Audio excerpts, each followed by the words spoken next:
Udyr coming through here for Armao and have it flipped on its head. We'll see if he's able to create the same sort of advantages that Blaber got in game number 1. Of course, have to consider the fact that Blaber did have lane prio across the map. They had those early pushing lanes and champions.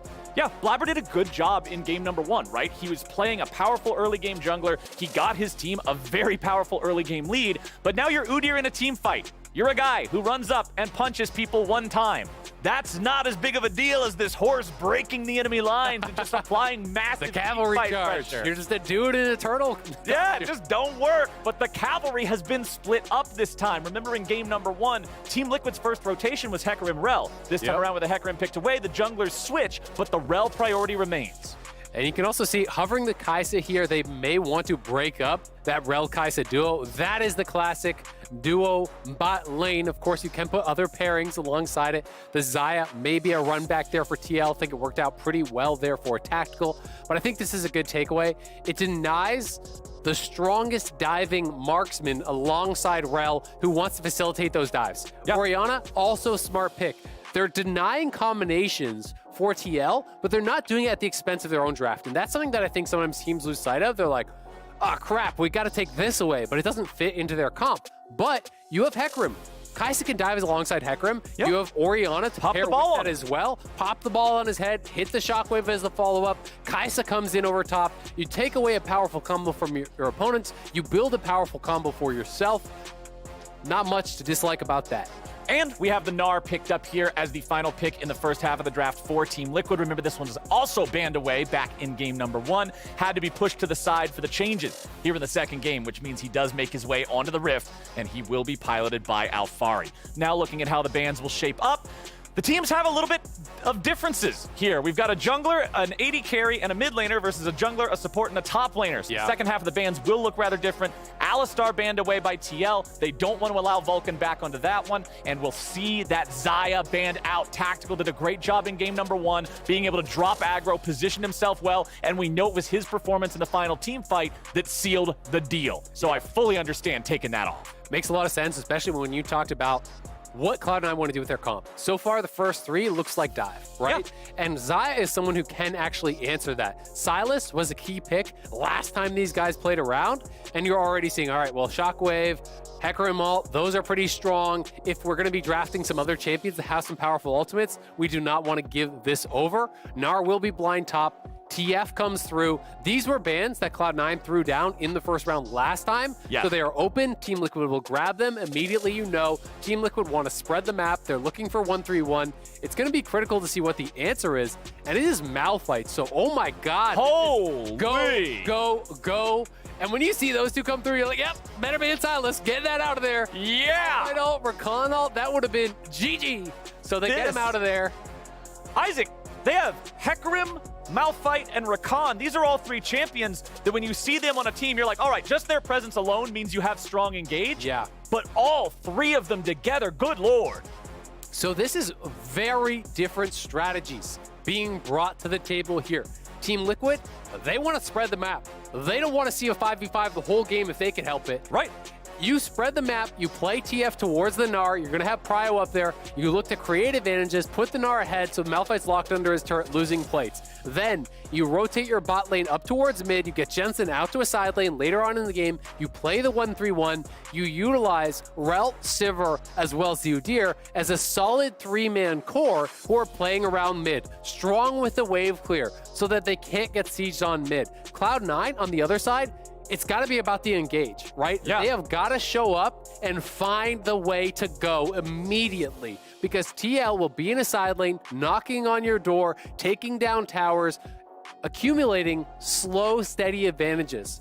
So Cloud9, I think it's important that they get control of the neutral objectives early because if you don't do that, you can't force TL to come fight you at them later on. You know, if you lose those first 2 dragons to Udyr, your soul is like 40 minutes. Who cares? TL just ignore the dragon and split you out. It doesn't matter at that point. And I really do like the fact that Team Liquid, in saving their marksman pick for the very last selection in the draft, they got value out of that. One criticism that I've had pretty heavily of almost every team in North America in the past is not getting good value out of that last pick on red side. But then with the Xayah banned away, they're still able to get the Sivir. It's great at the wave clear like you were talking about. Also with the inbuilt spell shield to try to avoid some of that engage. I think this is a solid answer for what they're trying to play. I agree, and I'm going to be curious to see what sort of build we get from the Sivir. Is it going to be tier start going towards lethality? Will it be more the on-hit? We already have the answer that it is not the tier start. It does not mean that he is not going to go towards that more lethality style build necessarily, but I will be interested about that. You know, will this be the more standard on hit, because lethality has been so popular these days. One thing I also want to point out here nice and early, differences in summoner spells. Zven does have the cleanse, going up against CoreJJ, having to deal with the point-and-click stuns from both Udyr and TF later on in the game too. It just feels like a no-brainer. You have to have cleanse in those sorts of situations. It's teleports on all 4 of our solo laners here this time around. The summoner spellbook has flipped to the other side. Instead of Perkz having it this time around, it will be Jensen utilizing that. Jungle, everything's pretty much normal. So Comet here for the Malphite, pretty standard start. Generally in this matchup in the 1v1, you're going to be putting a lot of points into Q early to be able to try to poke away at the Gnar.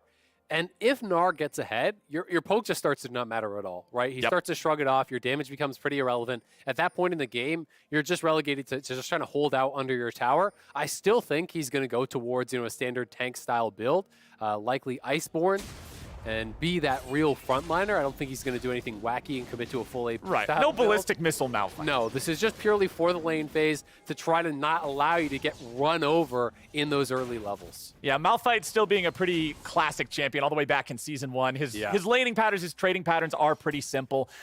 Yep, needs to get as much value out of that Q as possible, because if that thing stops doing well, he stops doing well. CoreJJ with a quick engage onto Vulcan, dropping the Ignite too here in the bottom lane. Boomerang Blade will not find the mark, and if it did, man, Vulcan would have been down to about 100 HP. Yeah, that was a critical sidestep. TL played their limits very well, though. You notice Tactical had 4 hits of the passive on himself from the Kaisa, steps back immediately, doesn't allow that to be fully procced out, because that last auto would have really swung it into the favor of Cloud9. So knowing their limits there, very smart stuff. And let's see, Perkz walking forward a little bit here, throws down a ward, which we'll see some of those just the corners of combat between Udyr and a chicken camp. The crispy bits. Yeah, just a little chicken leg, man. We don't even get the whole chicken, just the legs there for a second with the 7 herbs and spices on them. But now, let's see what we're going to get out of the junglers this time. Remember back in game number 1, we had ourselves a contest over the Scuttle Crab in both spots, and in both places it was Blaber walking away with it because of the fact that Udyr is stronger in the 1v1 and he had the prio. Can Team Liquid be able to set up something similar for Armao here in game number 2? Probably not. They're on opposite ends of the map. My feeling is that with the Gnar prio on top side, that is the scuttle that Armao will get, unless he wants to make a bold move towards the bot side. C9 has been pushing heavily. They have been really spending some mana here, you know, on the Kaisa, trying to shove it in. That's to get Hecarim access toward that bottom side scuttle, and I think they have accomplished that, so it should just be a 1-for-1. Okay, Blaber jumps in. He can immediately knock the shield off of that crab, and you'll see Armao grab the one in the top. So there we go. Armao happy to at least grab one of those about 17 minutes faster than he was able to back in game number 1. So makes it feel a little bit better. I won't check the math on that, but I'm going to say you're right. It's something around that neighborhood at least. Maybe I'm rounding, but it's not an imperative detail. Anyway, let's check back in on this top side with the Gnar versus the Malphite matchup. Fudge is just sitting back, farming how he can with the Qs here. He knows that Alphari has the prio. He knows the Gnar bar is almost fully built up, and he doesn't want to lose a lot of HP for nothing. And sometimes one of the things people kind of question is, well, if you have a dominant matchup, why are you going towards the Doran Shield? And that should just withstand the poke. You go Taste for Blood, you go Grasp, you grab the Doran Shield, and all of a sudden this Q poke with Comet that is trying to hit this critical mass where you're getting pushed back just doesn't matter, right? Yeah. Fudge is out of mana. Yes, he has some Corrupting Potion charges, but Alphari's still sitting pretty at full health. Blaber has wrapped around behind, though, and Alphari is going to be in mini here. They're going to go. Okay, Blaber timing it perfectly. Coming in with a devastating charge, and the flash will not matter. For the second game in a row, it's Cloud9 getting first blood in the top lane. Nicely done. The wave is also pushing towards Fudge here. Vulcan will have to retreat out, so that is pretty critical to keep him steady in that matchup. You don't want to get him too far behind. Bramble early, I love it. You just go Bramble, you go Tabbies, you really stop caring about a lot of what they're going to do. Yep. He may feel like he needs to go towards Mercs just to answer the inevitable TF pressure. You know, a lot of the CC that you referenced for the same reasons that we saw Kaisa go towards Cleanse, so there may be a mix-up there. But it is up towards this top side, perfectly timed. Fudge trading heavily. You may question, well, when he's trading heavily, isn't it obvious that the gank is coming? But Alphari felt, because the wave was slow pushing to his opponent, he couldn't just back off and let it freeze. Yep. So he felt he could fight it out. He felt he could escape, knowing he had the flash, he had the hop. But miscalculation gets punished, and Blaber will do that to you. And I love the fact Blaber just pops the ghost as soon as he's up there. He's not shy about committing resources to this because they know it was planned out properly. He pops the ghost, he runs past his opponent so he doesn't accidentally charge him the wrong way after the flash. It was all thought out, it was all successful, and C9 love to see it. Now back here in the bottom lane, looking at CoreJJ, looking at Tactical, both these guys were so important in game number 1 after we got to the team fight phase, after we got past that sort of fight that changed the pacing of everything in the top lane, right? So many huge engages from Core, so much big damage coming out of Tactical. So these two guys gonna have to continue putting up those kind of numbers throughout the rest of this series. Jensen is now level 6. And remember, for Twisted Fate, that means we need to see big, successful ultis. We need to see the side lanes being set up in a way that allows him to roam and make those plays elsewhere. And that's where priority for Perkz becomes important, right? If you can get this Orianna blue buff, try to have him relentlessly shove in the TF, then it becomes a lot harder to move and make these plays. They're going topside again. No flash. Oh, Fudge has already started things off here with the ulti. Alphari tries to hop away, but mid-air, he just gets knocked down by Blaber. Rejected there by Blaber. He's wagging the finger saying, no, no, no. No, no, no, no, no, sir. You cannot pass. So takes him down. Nice kill there up on that top side. Perkz now trying to clear this out, trying to lock Jensen in that mid lane, wants to keep track of the TF. Again, it's early pressure going in the favor of Blaber, and this is really the Blaber difference. Both games making it happen. Armao getting something back on the other side, though, does take away the chickens, is going to grab them that first dragon. So that is something that I did talk about. Yeah. Early dragons being very important for TL because it buys them time to delay Soul, to take that away as an early win condition for Cloud9, who wants to group and force their opponents to group against them. So, also, because of the conversation around what the Soul was last time, worth bringing up that first Drake was an Ocean, next one's going to be Mountain. So this game, we can either have a Cloud Soul just like game number 1, or we could see that Infernal Soul. And that thing can be super important for either side. On Cloud9, it makes your all-in much deadlier. And on the side of Team Liquid, it makes it that much easier to clear out these waves, play that split push game, and generally just be more effective as these individual compartmentalized champions. Absolutely. I mean, Infernal is very, very powerful. I would also say Cloud Soul seems pretty high value for both sides when you're looking at the junglers, Hecarim, Udyr, and also when you're looking at Cloud9's side. It's not the immediate teamfight power, but their composition is built around ultimates. So just even having the ultimate CDR, the go buttons there to be that much stronger can be pretty dangerous. I mean, Rakan gets insane value out of it. Hecarim does as well. And even the Kaisa, being able to fly into the backline, go into an upgraded E with the invisibility move speed on that, plus the Cloud Soul. You can reposition so well. You can break people's ankles with those kind of plays. You fly into the backline, they're like, all right, he's right here, going in with the Rell, and he's already in the fountain. Like, he already crossed the path. You got Sonic here. Well, Team Liquid is going after their second neutral objective of the game, looking for that Rift Herald here. You can see they even brought CoreJJ up to deal with it. Tactical's just been told, hey, buddy, sit tight, farm up as good as you can. Don't bother rotating for this. And TL will grab first Rift Herald here. They'll have the entire 4 minutes to still get plating value out of it. Remember when we saw Cloud9 use the Rift Herald in game number 1, they successfully knocked off a couple of plates mid lane with the first one. Then they used the second Herald to just knock down the rest of the mid lane turret. Almost 100% of that health bar was just Rift Heralds. Yeah. So we'll see what TL can do with theirs here in game 2. Looking to put Vulcan back here. There is no ulti on CoreJJ, of course, yet. So the threat of the engage is a lot lower. You know, you could interrupt him, but he could always flash away. So not a tremendous amount of danger there from Vulcan.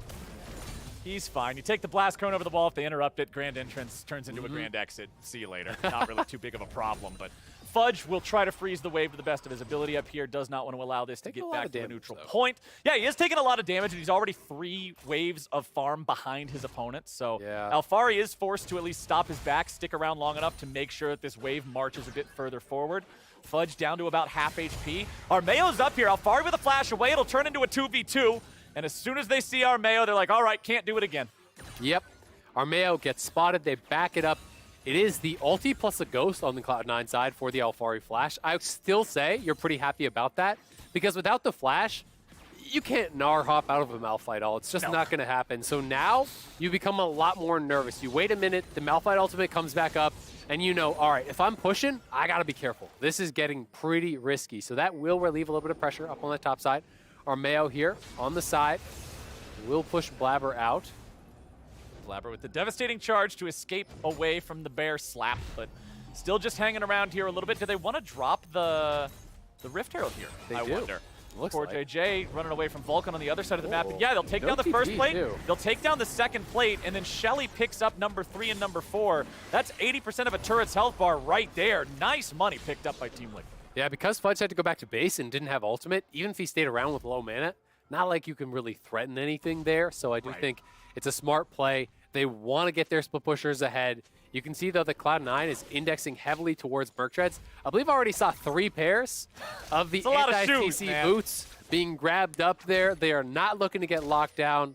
TL has a lot of easy point-and-click CC. They know you can't dodge it all. It's just impossible. You're going to get hit.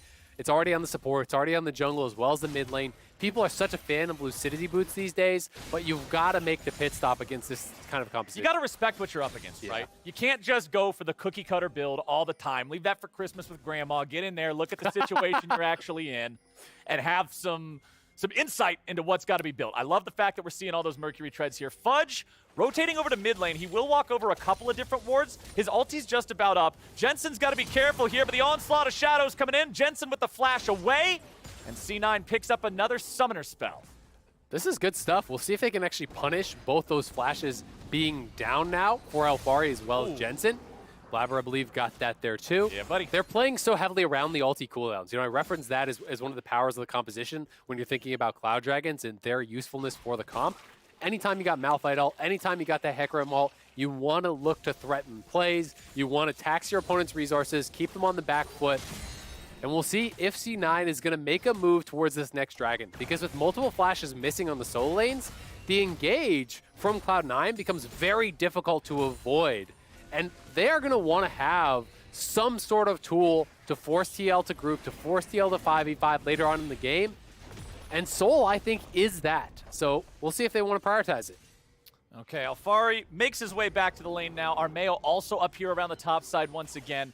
Team Liquid seem to have recognized that Cloud9 knows how free of a kill it is if they go up there. As soon as Alphari turns back into Mini Gnar, you drop the Malphite ulti, you come in with the Hecarim, there's just no way for him to survive it. So Armao seems to really be hovering this top lane pretty effectively now, trying to stop those 2v1 plays.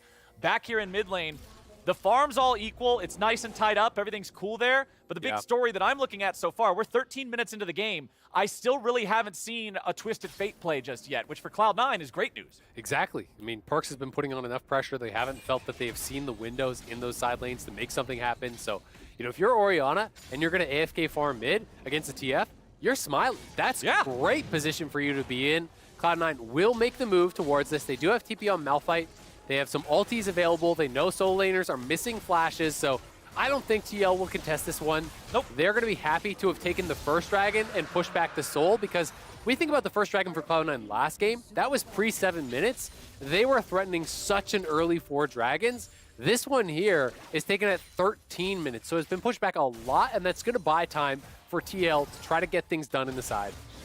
And, man, this game is shaping up to be another close one. 22.3 to 22.1 thousand gold, 13 minutes in. Drakes are all tied up. Cloud Soul, second game in a row. You already talked a little bit earlier about the advantages of that. We don't have to go over it again, but it is worth pointing out just so we know what the teams are fighting for these subsequent Drake spawns. Turbo Kim tanks completed for both junglers. Means that we do have a lot more playmaking on the table. It's Armao back up here in the top side yet again. Alphari with the Mega Gnar, slam into the wall. Twisted Fate ult also been used here. Perkz is the one who will now find himself as the target. Armao with a bear slap immediately, looking to find the damage on the Cloud9 mid laner, but with Blaber entering into the fight, it's Armao who is now in trouble and forced to flash over the wall. Onslaught of Shadows finds him and knocks him back, and Armao is shockwaved into the ground. Very well handled by Cloud9. When I saw the TF ulti pop, I immediately assumed it was going top for Fudge, and he would have to ulti out, but he didn't panic.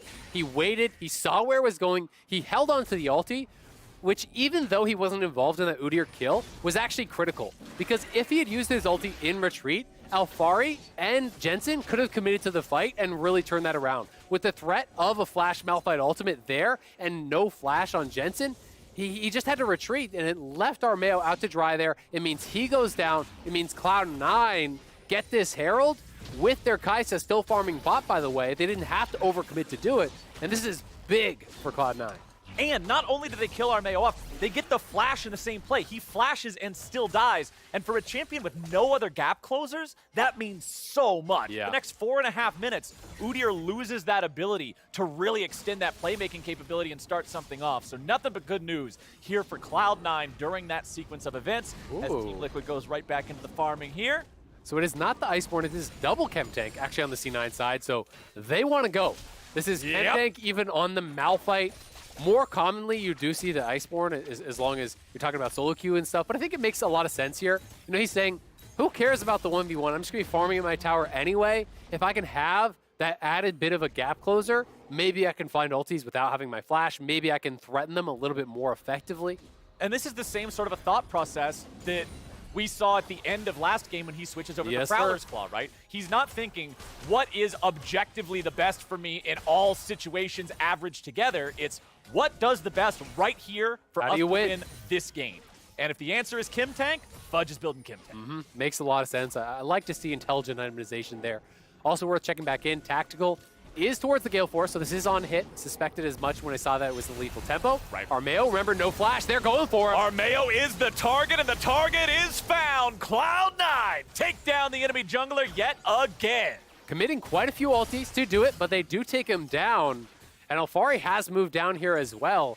Not exactly sure why Alphari is down here on this side of the map. The dragon is not up, so Fudge will be able to push it out. He's going to move back towards that top side, so maybe felt that they had to group to even get vision to prepare for the potential next dragon, but does mean you should have a free push on top side. Cloud9 get another kill. Alphari still trying to threaten around mid. Okay, Alphari finding a little bit of damage onto Blaber. The Gnar bar is charged, but it's not really like there's an opportunity to go in with that one. So he'll just have to walk it on back up to the top lane here. You can see him just trying to get through the brush. He finds Fudge waiting on him, but it's not just Fudge. It's Fudge and Perkz and Blaber and Team Liquid showing up for the backup, though. Armao running in there. Jensen makes his way into the play now as well underneath the enemy tier 1 turret, his own, excuse me. Fudge now caught out, flashes over the wall with the gold card will follow. Wild Cards comes after, and Team Liquid is finally on the board. Cloud9 going way too far on that one. Ulting under the tower when you have a TF ulti available, I don't think that they were ever going to have enough damage to actually burst someone down. Their hope was that they would be able to catch out Alphari, kill him off instantly, and then not really care about TF joining. But because Armao was already up there, I think you just got to make the call, say, all right, it's not happening. They anticipated it. Armao is here with TF joining. That makes it a 3v3, and they have the tower. That means it's a no-go, but they still went for it. Felt that their hand had been forced a little bit. Maybe they hadn't seen Armao until, let's see. I guess they see him maybe like right now. Yep. And they felt a little bit committed here. When the TF comes in, he sees the angle for the double ulti, but it was a good flash there from Alphari. Has the reaction time to avoid that. And there's no shockwave critically on Perkz, which means they can't really threaten a turn here, even with TL funneling through that corridor. So it is TL down to the bot side, starting this up. No ulti on Malphite. He does have TP.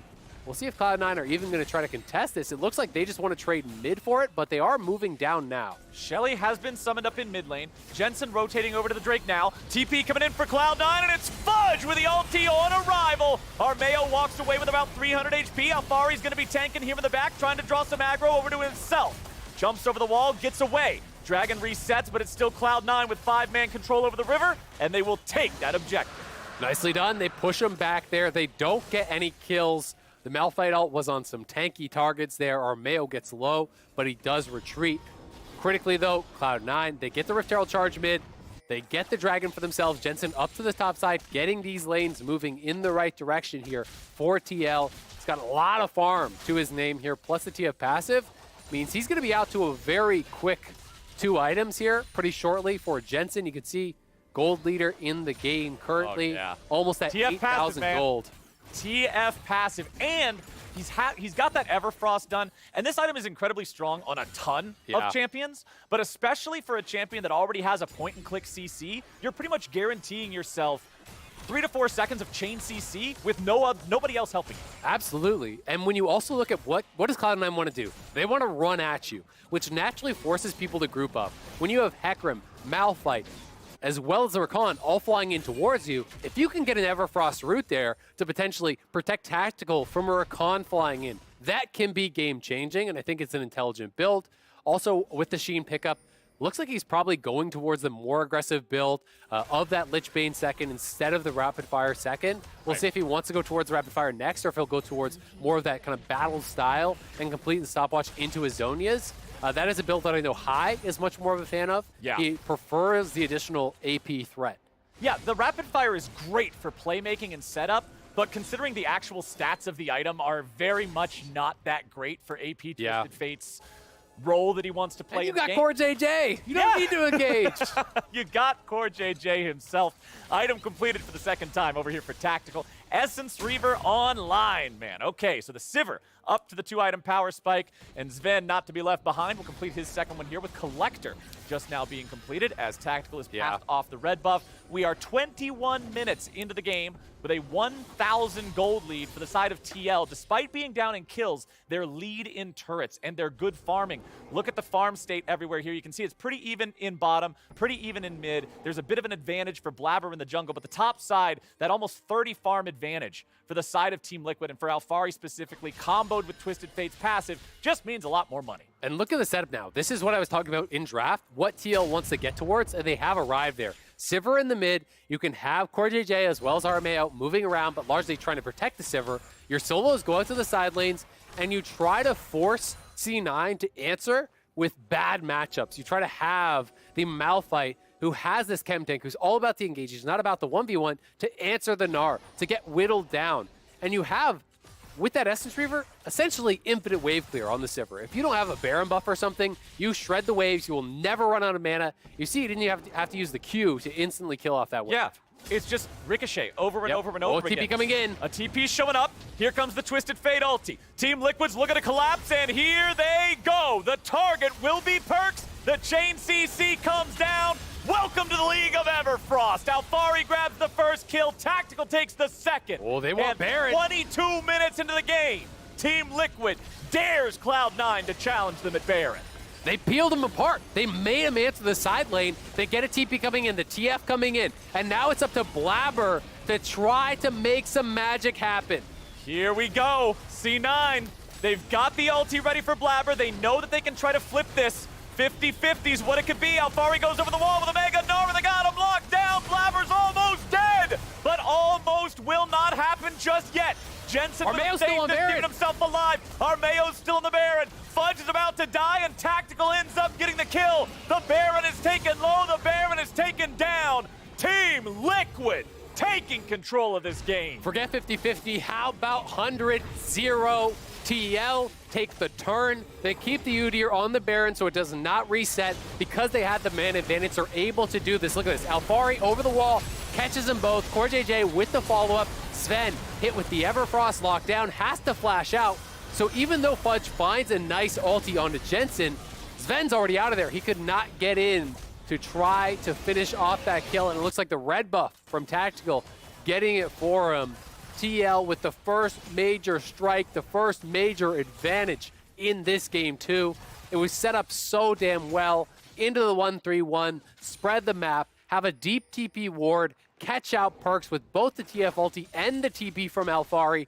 Then the engage catching out Vulcan, the immediate force onto Baron, the turn off Baron to get the kill. It's like, you're doing it all. This is just textbook League of Legends. Beautiful play from TL. Plus, Cloud9's composition, we've already talked about it so much. This is a wombo combo team fight comp. And when you lose the wombo out of the combo, what are you going to do? Vulcan now might be in a position where he's caught out, but they're putting the focus on Zven. Instead, the man's already down. Kill over to Armao as C9 jumps in and looks to reverse things now. Perkz going to be in a really bad spot. Tactical takes him out. Armao continuing the chase, and Blaber has to run. They'll look to try to find just a little bit more lockdown. They don't have to look very hard. They've already got 3 kills for only the 1. Alphari's looking to say, let's make it 4. It's Team Liquid after all. Here we go. Fudge is not long for this world, and TL is loving that team fight. They are so far ahead. 5,000 gold lead.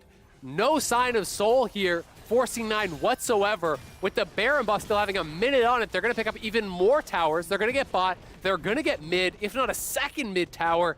And TL have everything they need to run away with this game. You've already got the side lane advantage. The item completions are going to come through to the point where you're just monstrously ahead.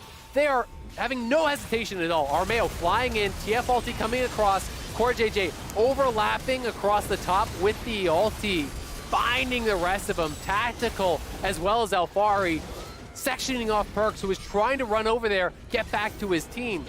Cloud9 is getting peeled apart. You know, if I told you one team was about to go 2-0 ahead, that they were looking like they might be running away with the series, you say, yeah, Cloud9, of course, they're the favorite team. They're going to be the ones running on the day. They're the ones going up against a team that has a substitute jungler, but it is TL crushing in Game 2 and poised to put this series to match point.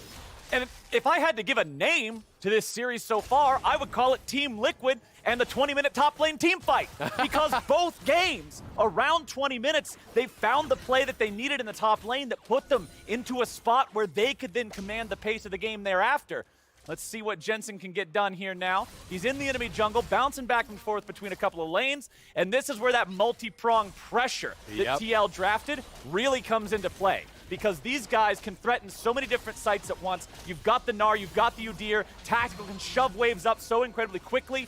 He's running away from Fudge. And remember, Fudge can't just ult that. Sivir spell shields the ulti and runs away, so Fudge was trying to get in range to Q him, but just couldn't be done, couldn't quite close the gap there. Team Liquid's able to run for now. CoreJJ in a really bad spot. Flashing away, trying to stay alive. He pops his ulti defensively. He's trying to buy as much time as he can. The rest of the team will not arrive, and Cloud9 gets themselves a kill. They do get a kill, but what can you get after it? There's nothing on the map. And you know, that previous TF ulti, it may look a little bit strange. We'll see his tactical has to retreat here. Oh, he don't got to retreat much further. Blaber taking a whole lot of damage. Oh, there we go! Why retreat when you can go forward? Cloud9, that trademark aggression in the enemy base. They got a tier 2 tower and they're dying at the inhib here. Alphari cut the wave though, so C9 will have to back it up, but a couple big kills for them. They pick up 3. They close the gold gap a little bit, and now they're looking for Alphari here. Perkz is behind him. Alphari's ready to transform. The shockwave keeps him locked down, but he jumps away in time. Now he's got to get all the way out. The continued CC, the continued lockdown. Cloud9 has turned this game around beautifully from the state that it was in. It's the killer instinct. It's the never say die attitude. They will keep going at you. From behind, from ahead, Cloud9 will look for game-winning plays. Let's watch it one more time. Blaber going in on tactical, forces back the Gale Force, and then this is the CC layering on top of him. Gold card into the Everfrost. They say, well, you're by yourself. We can all go over the wall. They all just pile in here. Perkz even keeping Alphari out, as he was the only one who can't just go over the wall with the rest of the squad. They get a couple kills. They corral Alphari as Perkz stayed around from a clever angle there. They get another kill and another lease on life here. They're going to have to be able to be proactive. Their opportunities to engage will be slim in this game. TL will spread you apart. They will look to engage on people who are separated, who are answering those waves. So when C9 sees an opening, you got to go. You may not get another chance if you delay there. You have the engage options, but the opportunities are not going to be common. And Cloud9 is such a fun team to watch on a composition like this. Because of that killer instinct, because of the fact that if you give them even the slightest opening, even if it's not even an opening that's a sure thing, they're going to try, dude. Yeah. This is not a team that sits back and waits to lose or waits to have maybe the sure thing happen. It's always just been sort of iconic of how they play, and now they're sitting in an all right spot. Yes, they're still down 3,000 gold. The Drakes are only even. But with a comp like this versus a comp like Team Liquid's, it just takes one fight where all those ultis hit, and all of a sudden it's all gravy. Absolutely. I mean, if you can get a kill, erase one of these members off the map immediately, becomes really tough. And TL is respecting that. Jensen has been in that brush for so long. He didn't even step out with the cannon dying in his face, and that takes some mental fortitude. That is true discipline. I'm dying for that cannon if it's me, but not Jensen. He stays in the brush.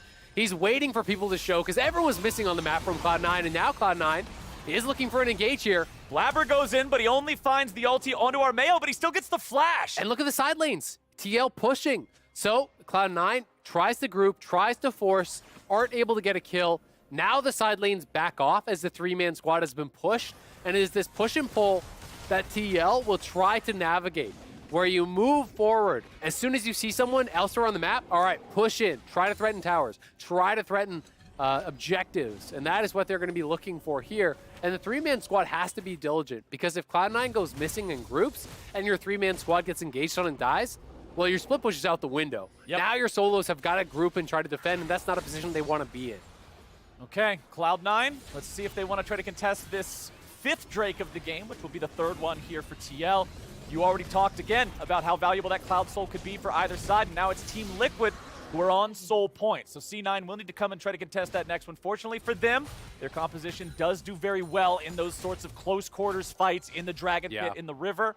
But TL looking really strong here still. Tactical going for the Lord Dominix. I love the fact that he's done this. He knows that it's always Fudge and Blaber that'll be jumping on him. He must be hitting tanks, so go for the item that helps you kill the tank. Absolutely. Makes a lot of sense there. Has the mobility from the Gale Force, which I think is kind of a requirement for Sivir in these cases. You want to be able to use that to reposition, hopefully dodge some of the CC. The question to me is, does Cloud9 just say, all right, it's time for Baron, and start it up? Because at a certain point, you can't just keep waiting, right? You can't just allow Alphari and Jensen to create these small advantages in the side lane over and over and over and over. And because they don't see anyone, notice what Alphari's doing. He's actually hiding in the bot lane brush, starting his recall over and over, waiting and waiting and waiting and waiting. Once they start seeing some people on the other side and Malphite has answered, it's Cloud9 now starting it up here, and we'll see, does TL answer the call? Well, the phone is ringing, and it looks like TL's ready to go here. Fudge will find Alphari down there in the bottom side of the jungle. Level 16 versus level 15, both top laners having their TPs ready to go to join up. Perkz is in mid lane, seemingly by himself, but Vulcan's right next to him, so if they try to make some sort of a move there, Cloud9 is ready for the counterattack. And we're stuck at this stalemate, Isaac. They just clear the waves for now. They back off. Neither team wants to be the one that overextends and makes that critical mistake that gets punished. Exactly, and TL wants to be the one more so that is in a state of inaction. If nothing's happening, you're creating these small advantages in side lanes. You're extending your advantage over time generally as the split push comp. So C9 have got to threaten things like this to say, hey, we're going to take Baron. Come over here. Look over here. We're going to go to Dragon. Oh, I promise we'll do it. Sleight of hand. They're trying to get a TP out or an ulti out or something, or someone to overcheck that they can engage on and punish. And that is going to be the push and pull here. And for Cloud9, it's going to be so critical that when they decide to go, they have got to execute. Because if you decide we're going to engage or we're going to commit to the Baron and it goes bad, well, you lose control over everything. Both AD carries just completed their Infinity Edges as well. So team fight power is at an all-time high. Both mid laners have the Zhonya's Hourglass to drop aggro if they get caught out. Jensen, you can see the Zeal in inventory. That can mean only one thing. Going for that rapid-fire cannon now is his 4th major item. Wants to have that extra playmaking and pick potential. They know that Cloud9 is trying to avoid the disasters like what happened earlier that gave Team Liquid that first Baron. We have 2 minutes until the Dragon spawns here. Remember, that will be Soul for Team Liquid if they claim it. Cloud9 continues to maintain control over the middle of the map, though. And I love how we're just watching these teams back and forth with control over the Baron pit. Kill your reward, place mine. Okay? Now we move in and switch it again, and it's Cloud9 moving in. That's what they want. Start the Baron up. 6,000 HP left for the Baron. Cloud9 looking to burn it, taking it very low. Can they actually get it down in time? No. Team Liquid's able to make their way in. Tactical's already down. Cloud9, big fight, double kill over to Perkz. Looking for even more. Team Liquid joins the party only to be massacred. It's the Red Wedding, and Cloud9 have room for every guest. Cloud9, it's such a big play for them. They set up the Baron. They've been denying vision for time and time again here, and they commit to it. They got the IE on Zven. They have 4 items on Perkz. They say, we can burn this down. It's a true threat now. And with Alphari down to that bottom side, they get the TP out, they get the TF ulti out, but look where they're separated. Alphari is not here yet, so they engage to the other side of the fight. Zven kites down away from the Gnar, which was so incredibly intelligent, using the maximum range for his ulti away from the Gnar, not allowing the Mega Gnar to land on the critical targets. And then the smooth re-engage there from Vulcan.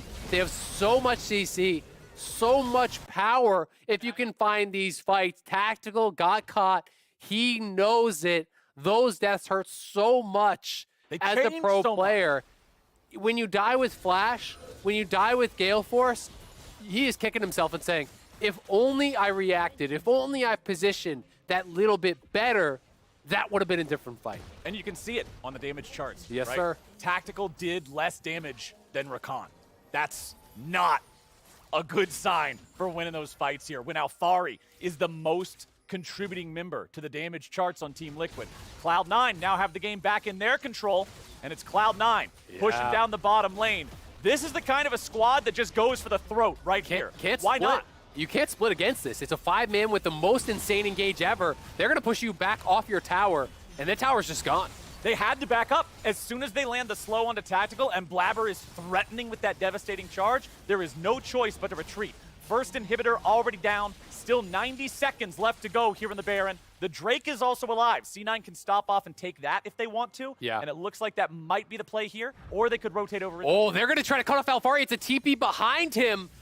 Will they have game-winning move, immediate Malphite ulti, baby. Look at that. Zven takes the kill. C9, 5v4. Fudge as well as Zven there. What a teleport. Brilliant play, corralling him up to the top side of the map. They had the pre-planned ward. They get behind him. This is mid-inhib gone. How far will Cloud9 push? Do they want to try to go for the end? They don't have Malphite ult, but they do have Shockwave, they do have Rakan, and Hecarim ultis. And they've got a team fight comp. Let's see what they can do with it. Fudge eating a lot of damage. Shockwave forces out of Zhonya's, but won't find any other success. Blaber's got to retreat now, too. Both Nexus turrets still online, although that first one is just about dead. You've still got Zven with plenty of HP. The Kaisa is such a huge threat here.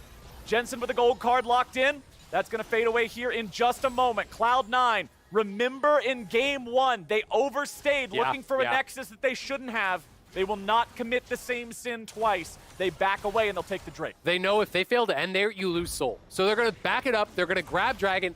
This TP, that is high IQ League of Legends. That is recognizing multiple steps ahead. Where would Alphari go to escape from this play? Where is he now? His exit is up towards the top side of the map. I'm going to get behind him. Zven will join with the ulti. That is smart stuff from the youngest player in the LCS here. He is playing against Alphari, who is just an absolute monster. I've got to say, I'm impressed he's only 30 CS down.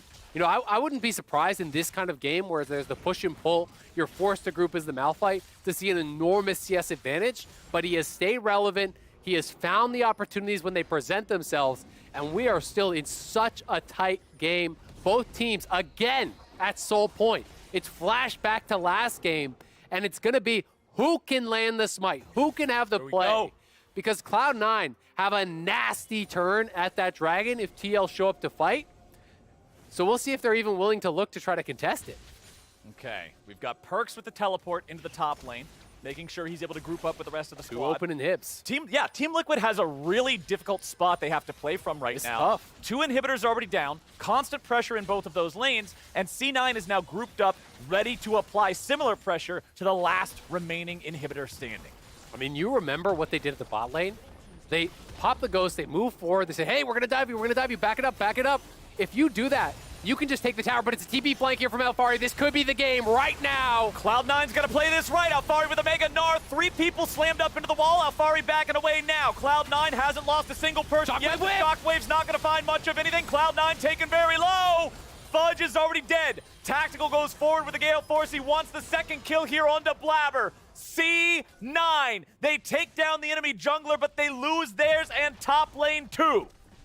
Perk could not connect on the Shockwave. There was good spacing from Team Liquid, the presence of mind to track it, and they didn't land the CC to set him up. With that whiffing, TL knows they can pile in, and it nets them the extra kill. But Zven did such a good job there. We'll see this in the Honda performance play one more time. Threatening the dive with the tail seconds of the Mega Gnar here. Alphari gets in, lands the Mega Gnar ulti. Here is the shockwave coming up. Just goes over top of it. Armao sidesteps it. Tactical backs up. That is such good tracking in a team fight when there's so much pressure in a finals like this to be keeping your eye on all the correct things, avoiding that shockwave. Beautifully done by TL.